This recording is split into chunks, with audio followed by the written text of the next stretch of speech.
I mean, admittedly, as a child, I did almost drive a man to early onset dementia by crawling through his dog door and stealing items from his house. But that was fine. As a child, oh yeah, my dad was on leave and I was left unattended.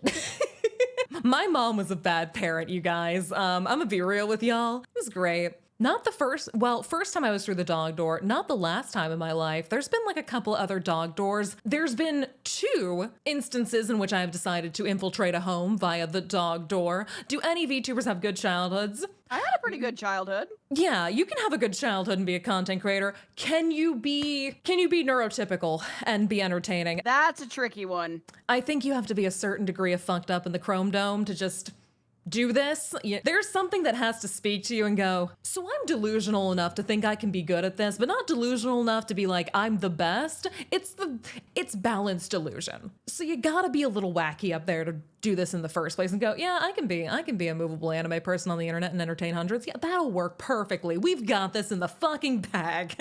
We do like it a little wacky. You gotta lock your dog door. My ass is too fat to get through your dog door. Don't worry. I think my child brain had discovered that the outdoors meant that, people outside of my family existed. This was really early, like in my life. I was not very old at the time. I was a people watcher, eerily observant as a child, so I decided to monitor my next door neighbor like a gross spy from the Cold War, stalking its prey. I would watch my neighbor go in and out and also let his dog in and out of the house. And I was like, I want to know what's inside your home. Because I had never been in anyone else's home, to my knowledge, at that point. I was very young. My life was mostly my parents and like my domicile.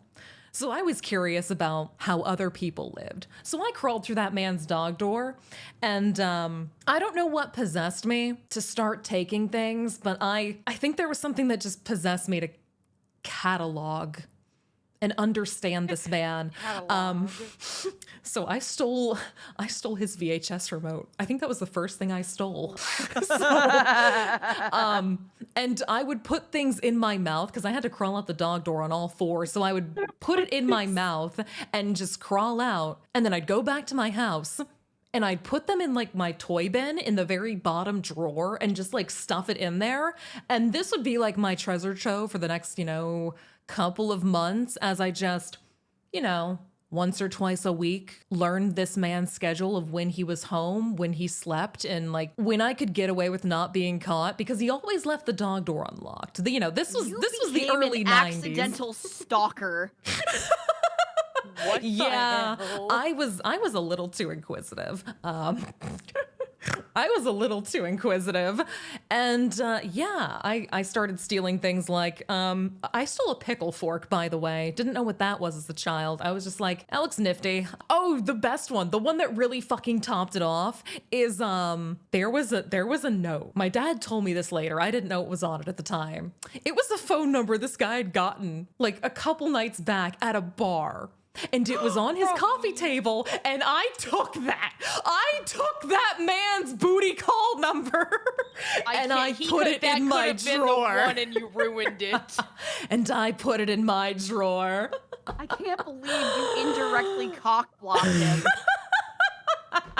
No, not even indirectly. Directly. You are the direct cause. I directly cock-blocked that man. My dad told me more, like, as I grew up and we had the conversation of like, yeah, so you were a weird child, by the way. And I was like, what do you mean? And he told me, and he was like, our neighbor had to go and check that he was not having like early onset memory loss issues like dementia or Alzheimer's. I was like, oh my God. I was like, I'm fucking awful. I wish I could apologize to this guy.